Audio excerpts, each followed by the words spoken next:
Hello, everybody. Christopher Michelson. I'm a professor, guess where, at the University of St. Thomas. I just figured out virtual backgrounds last night, so I'm excited to use it today. And I'm an Ashoka U change leader here, and I'm excited to welcome you to Teaching with Untold Stories, Bringing Changemakers to Your Campus. And we might as well, had we had the foresight, thought about calling this, How Can You Bring Real Changemakers to Your Virtual Classrooms during a pandemic? But we hope that this session will be useful during and beyond the pandemic.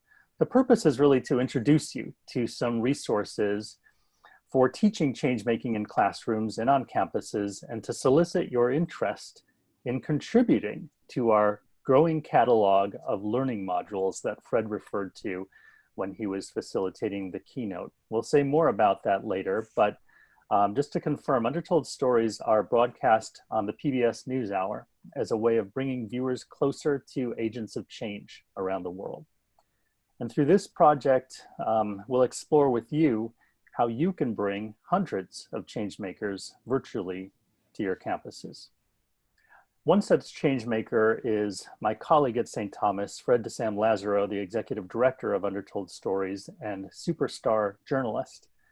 You saw him during the keynote and you'll meet him again shortly, but as he often says, the real stars of our show are the stories themselves. So we're going to review one such story, a 7.5-minute video, in just a moment. And as you watch the story of changemaker Arunachalam Muruganathan, please think about what topic could you imagine teaching or learning about with this video.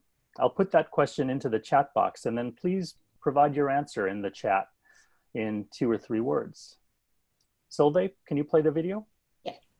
Innovator. Special correspondent Fred DeSam Lazaro has the story of one man who has made it his mission to bring affordable hygiene products to women in India.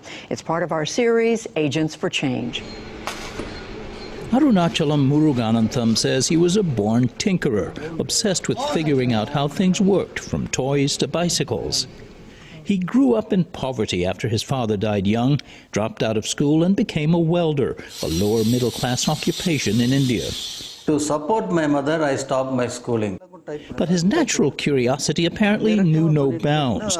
Years later, it took him into a strictly taboo area in India's tradition-bound society, menstrual hygiene. We are able to break the taboo and using it. He's become known as India's pad man. Your goal is to have every woman in this country use sanitary pads if they need it. Yeah, it's a movement. A movement begun by a man who knew almost nothing about the female body until after he was married. You did not even know about menstruation at all. You had no idea what it was. Is that correct? Yeah, I don't know when it is happening, how it is happening, even where it is happening, I don't know. And he says his wife Shanti wasn't particularly interested in discussing it. It's the greatest taboo. Wife never talked to husband, daughter never talked to mother. That comes at a high cost in public health. Some experts say millions of girls across the developing world miss school during their periods and remain susceptible to infection throughout adulthood. Sanitary pads are widely advertised in India, but surveys suggest only about 1 in 10 women actually uses them. At first, Muruganathan suggested them to his wife. I asked simply, there is some products in the market, why you are not using that? She instantly told, I also know about that, but we have to cut our family milk budget. Milk budget. Yeah, then I find it is a matter of affordability. He could afford 1 package of sanitary pads and gave it to Shanti as a gift, partly to find out how they were made and why they had to be so expensive. The white substance inside uses cotton. The raw material cost of the cotton is few pennies, but I bought the product for dollars. Then even being illiterate, I thought, why not try to make an affordable pad for my wife? Over the next few years, he tried using local cotton to replicate the commercial pads. His wife suffered through early prototypes that didn't work and went back to using a rag. Muruganathan then coaxed some female medical students to try his subsequent models, figuring the future doctors would be less shy. And he even began wearing a pad himself, creating an artificial uterus and rubber bladder, coaxing a local butcher to provide the raw material, and testing it out while he rode a bicycle.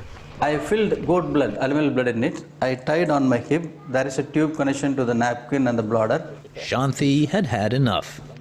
Everyone in the village was saying he had gone off his head. I was truly afraid. People said he had become like a vampire, that he was doing crazy things. She asked me I want to go to my parents' farm for a few days. She never come back. And third month, I got a divorce notice from my wife.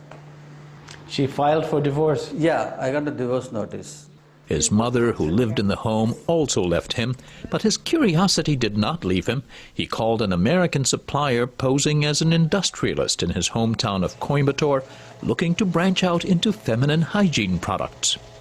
Then I claimed myself, I am a mill owner in Coimbatore. Please send some sample. The samples arrived, and one day when he wasn't home, his dog tore into them.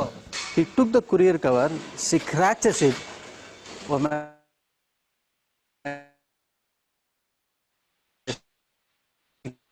The fiber, you can see the fiber. So the dog opened this for you. Opened it, the scratches with the angry. It was cellulose, he discovered, that when scratched vigorously becomes sponge-like and highly absorbent. It took 2 years to perfect a machine to fluff up the cellulose, he said, a modified food blender in which the blades have to be angled just so. It's got a prestigious award from Indian Institute of Technology as the best innovation. It's simple, easily replicated, and can be modified to work without electricity, he says. The pads can be made and sold for a fraction of the commercial varieties. This is the model for how Muruganathan would like to see his product distributed. Thousands of small factories run by groups of women producing these sanitary pads at very low cost and selling them directly to women. Women are far more comfortable buying the pads from women directly rather than from a store, Muruganathan says. Feminine hygiene is not discussed in open company. Our own questions elicited nervous laughter from the very women making them, even as they praised their product. There's definitely a benefit. Before we were using only cloth and it was very difficult. Now girls don't have that difficulty. It is much easier for them than it was for us. Muruganathan is determined to change this. I want to make this as a low-cost sanitary pad movement across the globe. Helped by awards and his own advocacy, more than 4,000 small factories have started making his sanitary pads across India, each with its own local branding and language. Malar is meaning of flower. He gets no royalties from any of this.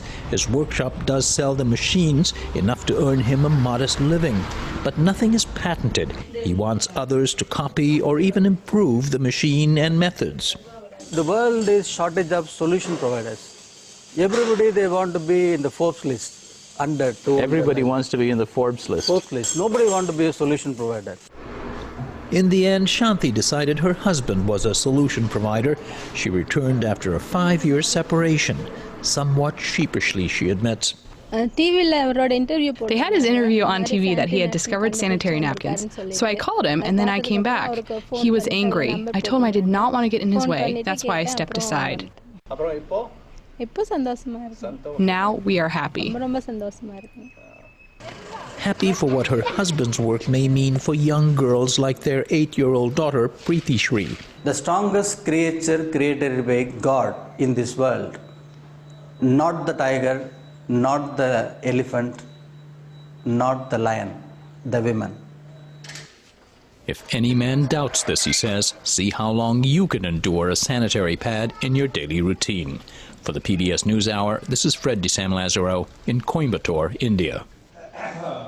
Fred's reporting is a partnership with the Undertold Stories Project at the University of St. Thomas in Minnesota.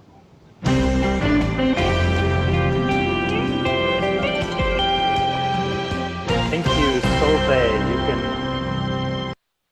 unshare and turn the sound off, and let's talk. I am starting to see some activity in the chat window and already see a variety of words that depict things that you could teach using this video. Social problems, inequality, gender, business, creativity, collaboration, courage, testing and feedback loops, etc. persistence. I actually use this video in my business ethics courses, and I thought about that the first time I saw this video, which was in San Diego 2019. Many of us were together in person for the exchange there. And that's where I started a conversation after seeing Fred present this about how can we tap into the full educational potential of these change-making stories. And as a result of that conversation and some expansion with some others that I'll introduce shortly, we've begun to develop a series of learning modules which are designed as lesson plans to accompany the stories themselves. So, for example, in my classes, I've drafted a lesson plan that includes discussion questions, suggested answers, and activities for students, which can be used in anybody's classroom and which is now available on the Undertold Stories website, undertoldstories.org.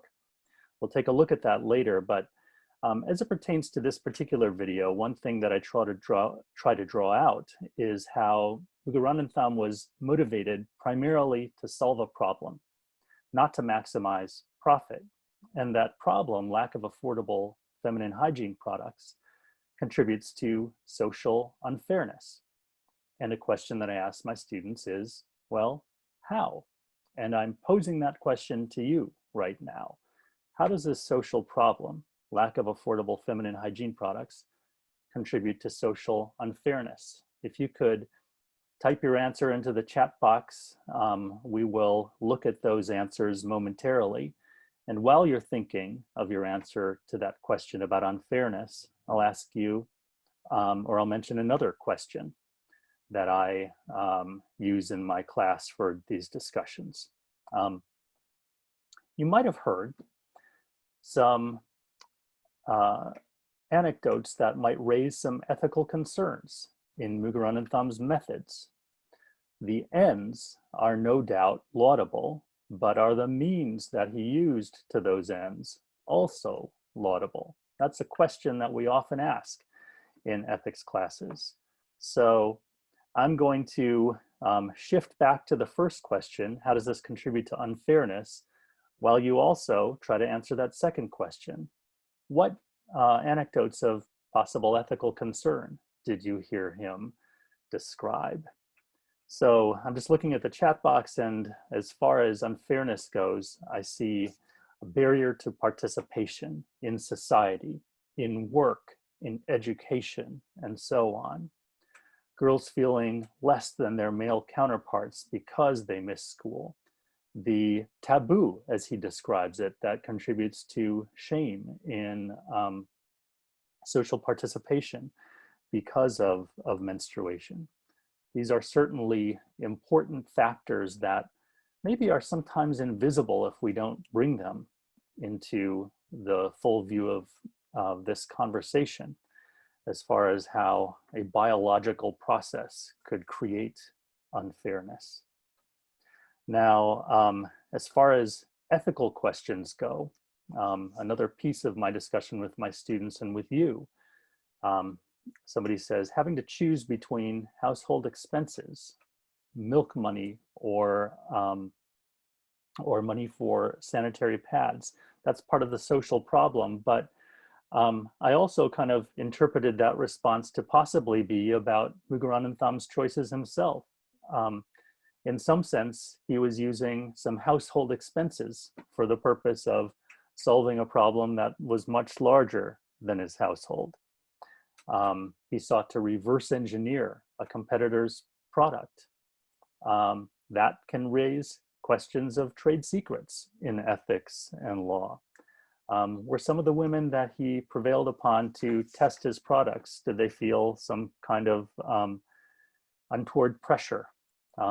All of these things can help to drive a discussion about ethical innovation, because as inspiring as this story is, it's also important to talk about the details beneath the creation of his product.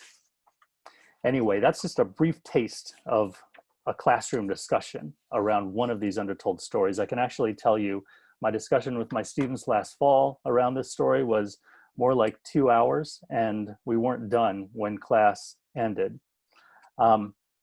After I wrote up this into a learning module, I got some really valuable feedback from my two co-editors of the editorial board that we've created for this learning modules series. My two co-editors are Michael Gordon and Megan Kashner, both professors and social impact directors, respectively at University of Michigan and Northwestern University. And they teach quite different topics than I do. And I'm wondering, Michael and Megan, can you say a little bit about how you might use this story or other undertold stories in your teaching? I'd be happy to. And thanks, Christopher, for including me in this journey. And Fred, thank you too. And Megan, nice to see you. So I teach social entrepreneurship, and I'm as interested in what social entrepreneurs do as I think Fred is. And I continually run into Fred at events where social entrepreneurs hang out. And so Padman, because I can't even pretend to pronounce the gentleman's real name. So Padman's a fascinating story. And I never met him, but I've actually tried to figure out what social entrepreneurs around the world do. And Padman fits that profile almost perfectly. I mean, he started with some idea. An idea is, so far away from a business, it's not funny. So I'd certainly explore that if I were talking about him.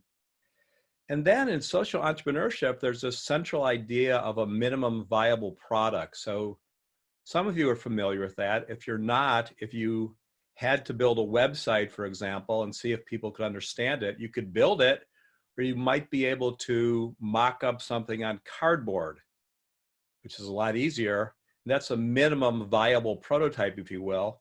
Just as Padman decided if he put some goat's blood in an external bladder, he could begin to experience, in sneer quotes, menstruation. And one of the things I think is particularly interesting too is, the personality side of things. Again, in the book that I wrote, I was almost everyone's priest or rabbi or someone to whom they were confessing, in the sense that everyone said, I don't tell anyone this, but this has been the hardest journey of my life. And you heard Padman explain his wife left him for 5 years. That's not atypical. It's not necessarily the norm, but it's not atypical. And then finally, he made a decision to make his business open source, have local women in local factories do it, have local branding. I applaud that. I think it's a great idea, but there's a competing hypothesis, if you will, namely, if he had done it differently, might he have been able to drive down costs more? Might he have been able to serve more people? Might even the women have gotten better salaries? I don't presume to know the answer, but this case, the 7-minute case that Fred produced, is so rich in context that it lends itself to that and a bunch of other questions. And for me, I teach MBA students at Kellogg at Northwestern University. And because my classes are not focused on entrepreneurship, but rather focused at that intersection of social change or social impact and markets, I generally take a story like this and I would challenge my students to say, the Padman decided that pads were his solution. If you were looking at and trying to understand the problems or the problem set and the context around issues around menstruation in India, and perhaps even in this particular community, what questions would you want to ask? What would you want to know before you presumed to jump to a solution? Because what the Padman did, right, is incredibly laudable and it's fascinating. And what we don't know from that story, which provides an incredible teaching moment actually, is the process that led him from identifying a problem to identifying that as a solution. So it invites students, if you could approach this as a teaching case in this way, it would invite students into that process of wondering, how do I make sure that when I consider starting, funding, supporting, applauding any kind of a social innovation, that I'm not jumping from a first impression to a solution without doing that depth of contextual analysis. And so that would be where I would start with this. I think there's another angle through which to look at this, which is to think about, where was the market gap? Was the market gap that the pads were too expensive? Was the market gap in social taboos against using pads in the first place?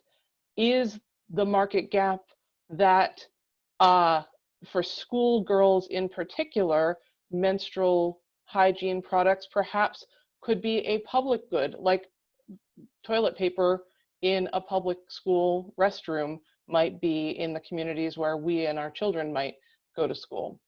And so looking at who should be paying, where's the market gap, and what are the social savings to be reaped once women and girls are in better control of their menstrual circumstances, if you will. Are they more able to learn, more able to work? Are the instances of infection or pressures on public health systems lowered, right? So I'm always looking at, where does the money flow? So those are some examples. Thanks, Megan and Michael. So as I mentioned, we have an editorial process, and we now have a learning module for a business ethics course with some elements of social entrepreneurship, social innovation, thanks to their input. But you could write many more learning modules about the topics that we raised earlier in relation to this one story. So now Megan's going to have a little conversation with Fred about these stories. How are they made, and what else do you want to say about them? Go ahead, Megan and Fred. Wonderful. Thank you so much, Christopher. What a great way to start us off. Fred, let's have our conversation. So the attendees have been introduced to you, but this is really all you're doing, right? You have been covering the social innovation beat for many years, and something struck you about the things that you were able to go and see and learn in the field, and something struck you about things you wish that students who are interested in this area could experience and learn from your travels. Can you tell us a little bit about that, that light bulb moment? Sure. Thank you, Megan. Thanks to our editorial review board. Thanks, Christopher. You know, on a typical story and on a typical assignment like this one actually had a pretty rich ratio, but we can shoot 20, 30, 40, 70 hours of footage on a given story that will have to be distilled down eventually to 6 or 7 minutes.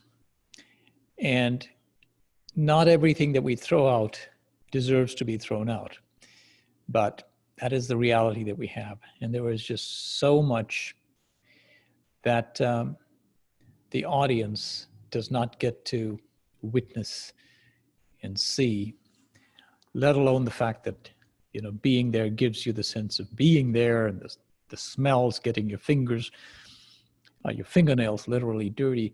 But there is a lot that is lost by way of depth. And that is when it occurred to me that were I to collaborate with academic experts, such as those represented on this panel and so many others who are joining us in the audience today, there are so many directions in which this content can be taken for deeper dives, for deeper analyses. You've brought up some examples.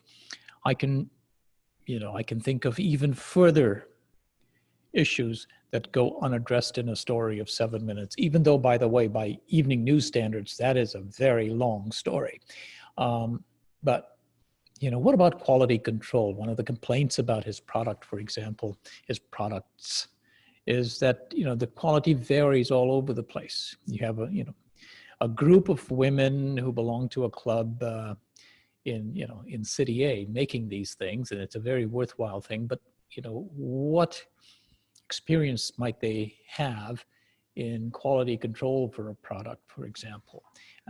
There are environmental issues that need to be addressed as well. There's all manner of directions one can go that we could not afford to. So that's sort of the reason why I thought, we ought to find a way, given that technology has made it so much easier now, to gather all of this material and distill it differently, make different variants of it, and just enrich the content in ways, add value to it in ways that we might not have thought about, in an earlier era, but it's just so easy to do. So Fred, in a minute, we're gonna I'll do a screen share and we'll show people the Untitled Stories website area for educators.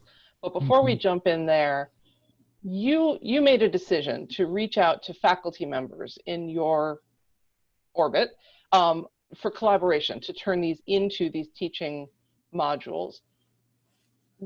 Now that we've developed the first batch of these and you've got your editorial board, what do you think is the benefit to educators from using these modules? And then we'll look at the site in a moment. Well, in much the way that, Muruganantham, and that's how everybody will leave this conference pronouncing it, in much the way that, he approaches his work, I mean, we'd like to make this an open and accessible resource to everybody. Take it and use it, knead it, massage it in the way that, that suits your own, your own course syllabi. Just take it and run with it. You are the people who are the solution providers, the answer providers. I am not an answer provider.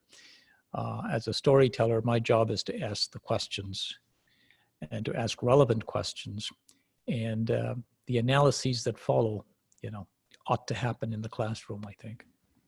It's interesting, right? Because I think as a journalist, your job is to ask questions, and similarly as educators, that's to a large extent, that's our role as well.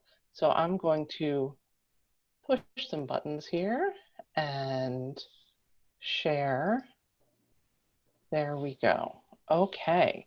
So I'm assuming you can all see my screen now, and as well as my bookmarks. Okay, you've got that.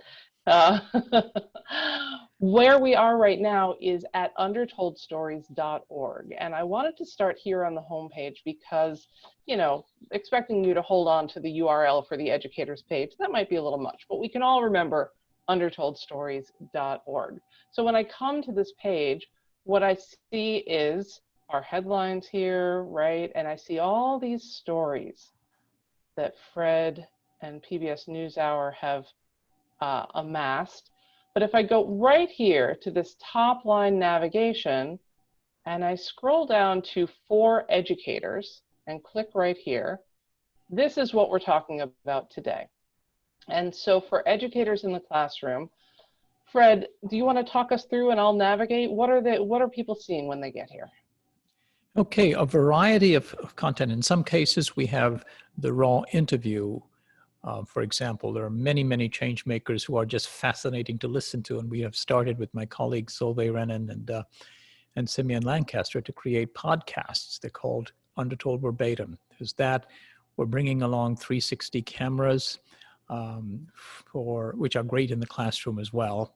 For example, the image you're looking at is from a 10 stories tall, perhaps 11, garbage dump in New Delhi. It's one of 3 garbage dumps, which are the tallest structures in their whole neighborhood. What is it like to be on the top there, to be surrounded by ragpickers and vultures in many cases? It's an incredible immersive experience, just different. So we have some of those, bells and whistles, but as you go into the learning modules, you have the real heft. And Megan, you've been kind enough to author the one right in the middle of the screen right there. And it's about a story, at least it begins with the story we did on the Navajo Nation about the lack of water access for so many people. Something like 40% of people on Navajo do not have access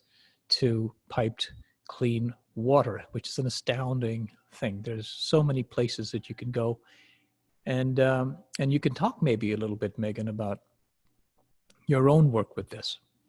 I will. Let's get through, because I think that's our next transition, but let's get through here. So when people come to this page, what they'll see is we've got 3, 6, 9 learning modules already posted.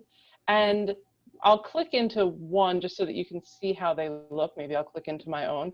But what you'll see at the bottom here is that for learning module teaching notes, the instructor who's interested in using it should send an email. And so what we're going to be able to see through clicking in here is the forward-facing, right? The public-facing or the student-facing module, not the teaching notes. And so for each one of these, you can imagine that robust teaching note with the lesson plan, notes and question and answer depth in there. So if I click into this one that I wrote, and there's my email address, you don't all need to spam me, I swear. But what you can see is each of these modules provides an abstract, a link to the story to show in the classroom, learning themes, discussion questions, and what this particular learning module might be suitable for in terms of what type of a group of students, classroom, or context. So if you can imagine, there are 9 of these up now, but Fred, about how many total undertold stories are there out there that could be modularized? We have at a minimum 250 that are streamed already on our website. We're adding more all the time. And we are, pursuing funding support to expand these and to create, as many as we possibly can to broaden the list of contributors.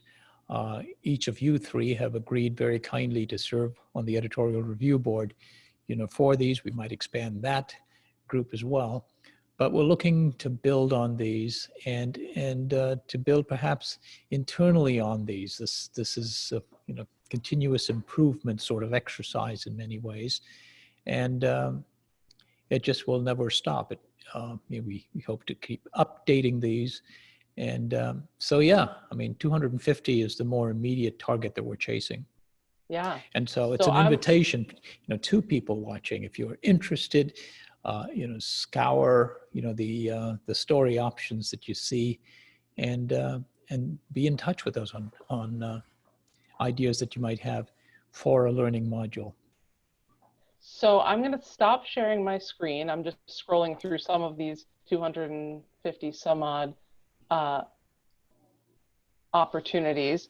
Fred, my last question for you before we move on in our plan for this session is, what sorts of faculty, what sorts of instructors would you love to see create the next wave of modules? Just somebody who is curious, frankly. There's no, one of the beauties of this content is that it's suitable for just about any discipline. We're just truly transdisciplinary. We have a module written about that garbage dump by an engineering professor, for example, and it's part of a course in engineering ethics. It gives you an example of something that I could not have dreamed of initially, that engineers would be interested in this content. And so we're really looking for people who represent a wide variety and diversity of interests and discipline. What I love is I see in the chat that one of the attendees is a design and illustration professor. I would love to be on the editorial board for an undertold story module that was focused on that slice of learners. I think that would be really fantastic. Fred, thank you so much for letting us interview you, but also thank you for creating all this amazing content and being the world traveler and journalist that you are to make all of this possible. So Christopher and Michael, let's move on to this next piece. Michael, do you want to jump in and talk about your module that you created? I would love to, and I'm hoping Solveig might be able to help me here and show the Majun video, and then I can follow it up with a little conversation. Solveig, do you have that capability? Majun. IPE founder Ma Jun has won international awards for his environmental activism with no apparent objection from the government. Ma was an investigative journalist in the 1990s when he began documenting the toll of China's industrialization, environmental and human. Like, in those cancer village, group of old ladies kneeling down in front of me, holding a bottle of polluted water and hoping that they get help. This is the voice that got drowned in this complex, globalized supply chain system. He says hundreds of millions of Chinese have been exposed to health hazards. In our interview, after he injured his lip in a bicycling accident, Ma said things are approaching a tipping point.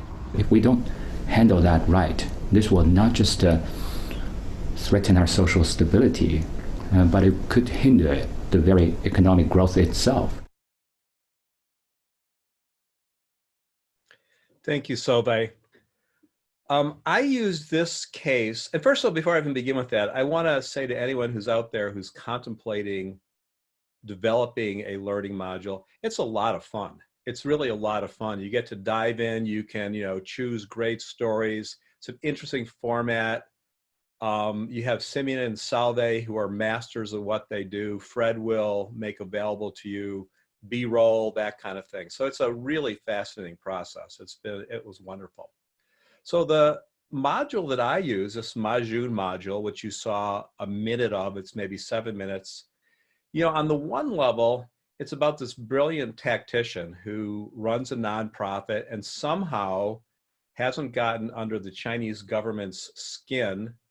And the Chinese government has decreed that all factories have to make public their emissions, their pollution data, but really the factories don't pay attention and sort of wink and nod a little bit.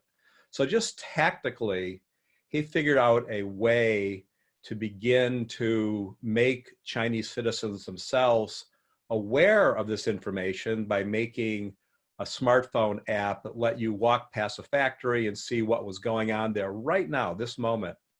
But more than that, he realized that the customers of these factories might be H&M, they might be Nike, they might be Walmart back in the States. And I think those customers accounted for something like 1/3 of all the goods sold. And so Majun tried to shame them a little bit. Hey, did you know your factories are doing all this stuff that you said as a company you're not going to allow them to do? But even that wasn't quite good enough. So Majun decided that, well, people might know the name of the factory. No one knows a factory is really associated with a particular company, but they do know the brands they're buying. So now if you go in and buy a particular pair of sneakers or a particular iPhone, you can trace that back not only to the manufacturer, but then to the factory. So just tactically, it was a brilliant example of how some nonprofit social change agent went about his business. But that's really not how I used it. I brought that up in a class, but I was teaching a class on doing good with money. And I think this whole case strikes at a central issue. I mean, number one, you have this tremendous clash between these factories, which are churning out product and really helping millions, hundreds of millions of Chinese rise out of poverty. On the other hand, they're ruining the planet. So just as a conflict of gigantic proportions, this little 7-minute story tees that up. There's a subsidiary issue there, which is, well, we in the States, we've gone down our path of polluting. We are now no longer polluting as much as China, but we're still polluting more per capita than China. How can we expect China and India and Ethiopia to act in the best interest of everyone when we haven't and we still aren't? And mostly this led to a discussion of, can we break the either or gridlock?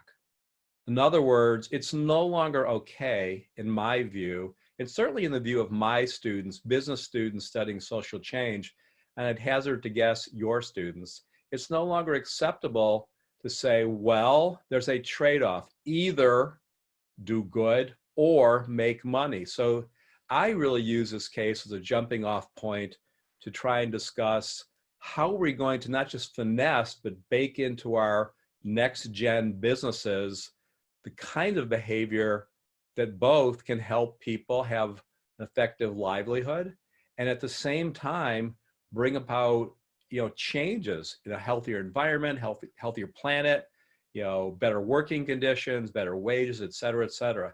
And we're actually seeing the exact same thing, the exact same conversation starting to take place now in this moment of COVID. So that's really what I've got. I don't really have more to show. The teaching module that I have goes through a number of questions. Those of you who are interested, again, can request not only the questions, but the answers to those questions. But it's a fascinating case. I've looked at many of them. It's one of my favorite cases. And I encourage you to explore that. And I encourage you more than that to try and develop your own. So thanks. Megan, do you want to share yours? Absolutely. Slavik, do you want to show that video? Tina Vicente returned to her family's ancestral land from a trailer park she'd rented in the town of Theru, New Mexico. Despite the harsh conditions, she wanted to raise her 5 children, including 6-month-old twin girls, on the Navajo reservation. What they gave up are 2 of life's most basic amenities, electricity and running water. Water they use in their new home is carried in from Vicente's mother's home, a mile down the road at the other end of their homestead. Even using the toilet involves a trip to Grandma's house. Due to a long waiting list, getting connected to the main water line could take up to 15 years, and it will cost more than $12,000. Although Vicente works full-time, piped-in water is a luxury she cannot afford. For a long time, we've told those people, just wait, infrastructure will catch up with you. Well, infrastructure is not coming. George McGraw founded a group called Dig Deep that used to work on water projects in Africa, but is now directing its efforts to help some of the 2 million people in this country, like the Vicente family, who lack access to clean water and sanitation. That includes 18,000 homes in the Navajo Nation. Wells are not an option for most homeowners. They're deep, expensive, and there's no guarantee of clean water. A lack of clean water in the United States does exactly the same thing to families it does around the world. It impacts their health, their ability to hold down a job, to get an education, their ability to spend time with their kids, to play, to have a happy life. I love that story, and I love seeing George on video. I chose this particular story for a couple of reasons. First, because George McGraw, who is the social entrepreneur in this case, is a friend, and I had access to him, so I could provide even more robust background for this particular module. But more importantly, because it was such a clear example to me of some of the more ethical and philosophical challenges and questions that we face in the social impact, social change, and social justice spaces. And having access to George to try and actually get some answers from his mouth to some of those questions was an opportunity I didn't want to walk away from. So rather than focusing on George as the heroic social entrepreneur, and he is a fabulous, insightful, thoughtful social entrepreneur, the module that I've created for instructors to use around this this segment really looks at some critical questions. The balance between the short-term amelioration of the impact of a problem versus durable solutions to that problem. The question of who is or who should be who should be responsible to pay for water solutions and water access. And for example, the question of whether people who are living without water should simply relocate, which is, comes up in discussions. So in this module, because it focuses on a basic human need that is hampered by long-standing structural inequity, it allows students to really dig into some tough questions. So we look at the themes of impact decision making and the prioritization of need and intervention, the economics of community infrastructure, understanding, as I talked about earlier, the context and economic underpinnings of a social challenge, and then social impact and development ethics and power dynamics, as well as those institutional inequities, racism, and structural barriers. Some of the questions that I provide in the teaching notes for this learning module include questions around, in addition to bringing water in to these communities and these households, what other solutions might one consider? What are some of those institutional or structural barriers to addressing water access challenges in the United States? And so for each of these questions, I actually have in the teaching note answers from George himself. So I asked George, what are the dangers or benefits of people believing that charity or social enterprise can or should be the answer to public infrastructure challenges in a developing economy? And his response, I'm just going to give you one snippet of his insight. This is part of a longer answer. He said, I don't think it's the nonprofit sector's job to replace government by building basic infrastructure. But when we must do that work in order to safeguard human rights, we'd certainly better be leveraging our efforts to highlight structural injustices and bring government back to the table. So imagine bringing these questions to students, letting them have that dynamic conversation, and then bringing in insights like these from the entrepreneur himself. That's what I try to get at through my module.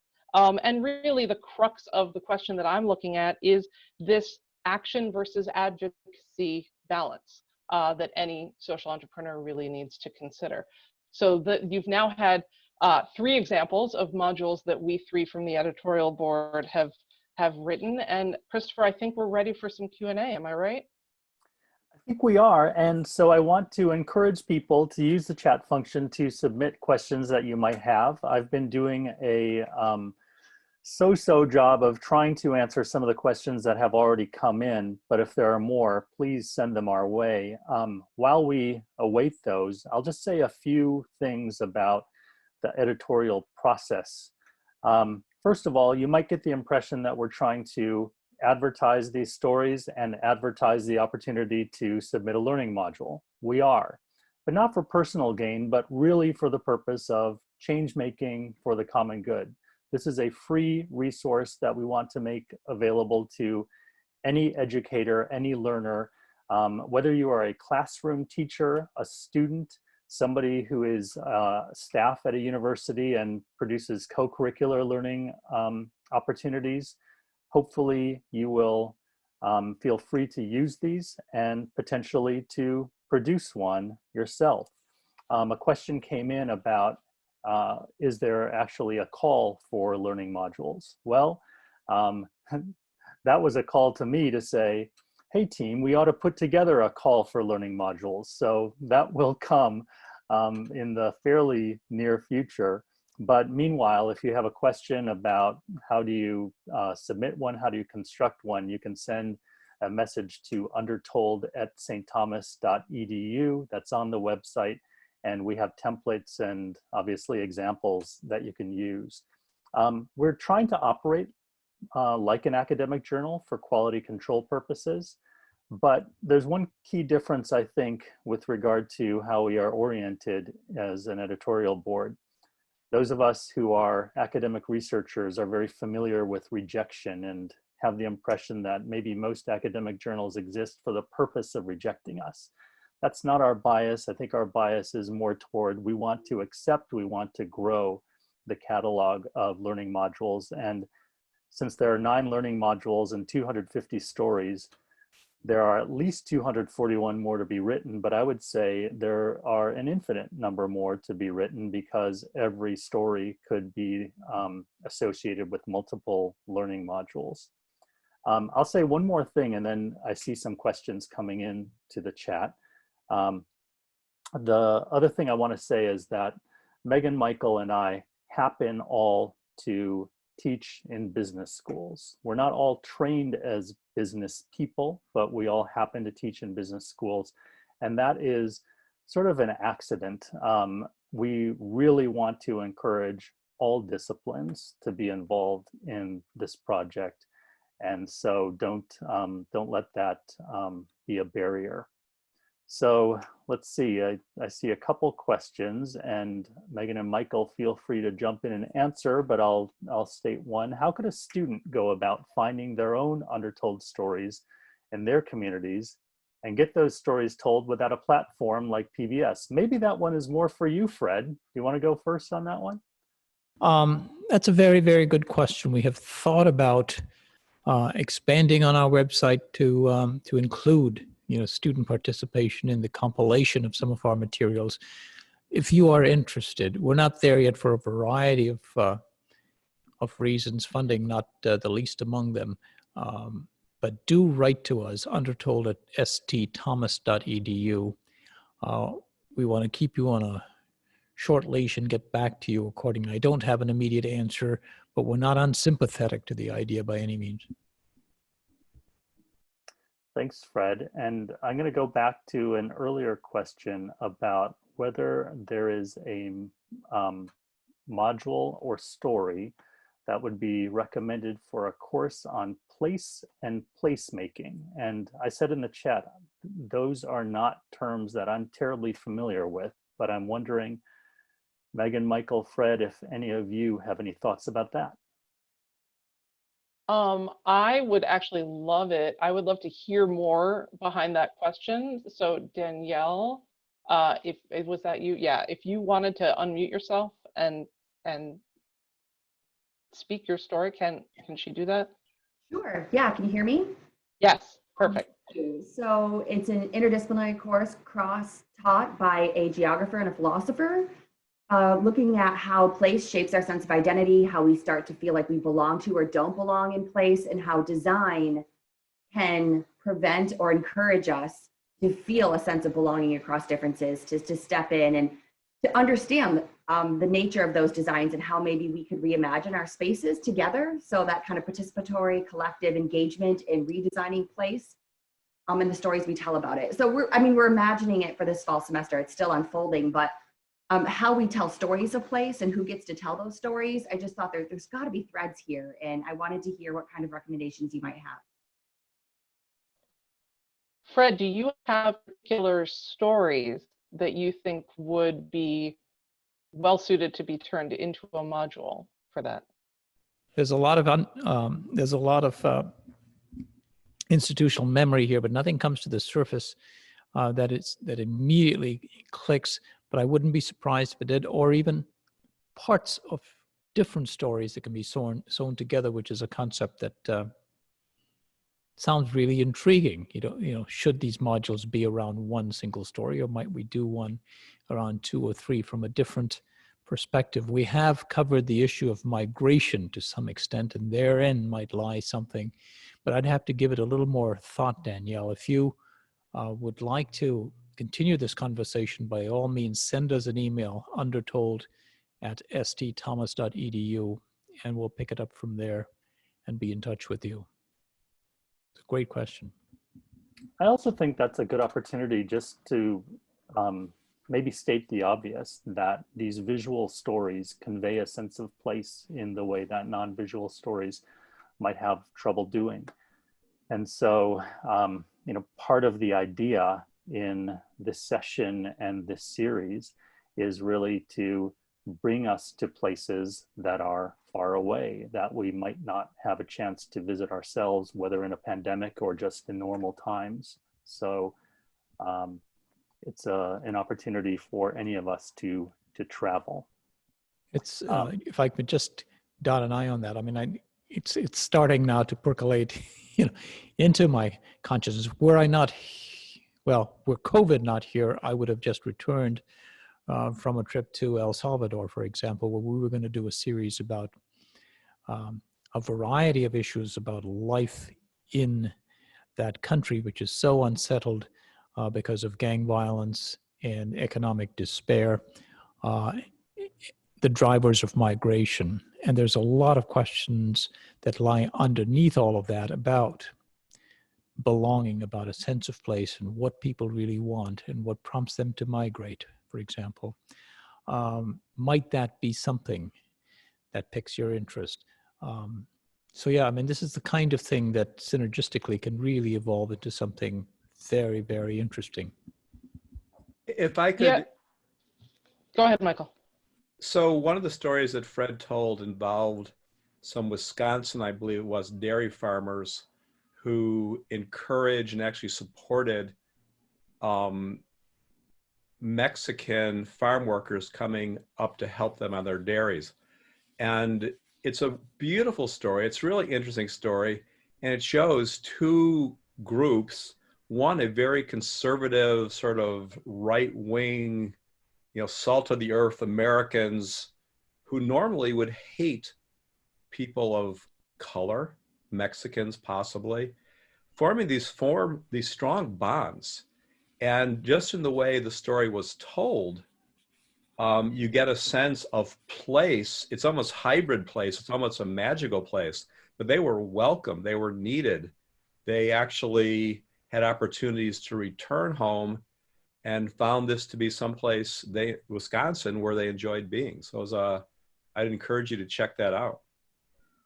And there's so much more to check out, but we are almost out of time. So I'm just going to close by saying a thank you to Fred and Fred's team, Solveig, who is running the technology, Simeon, who's been responding to some of the questions, and also to Megan and Michael, and of course to Jessica, our host from Ashoka U.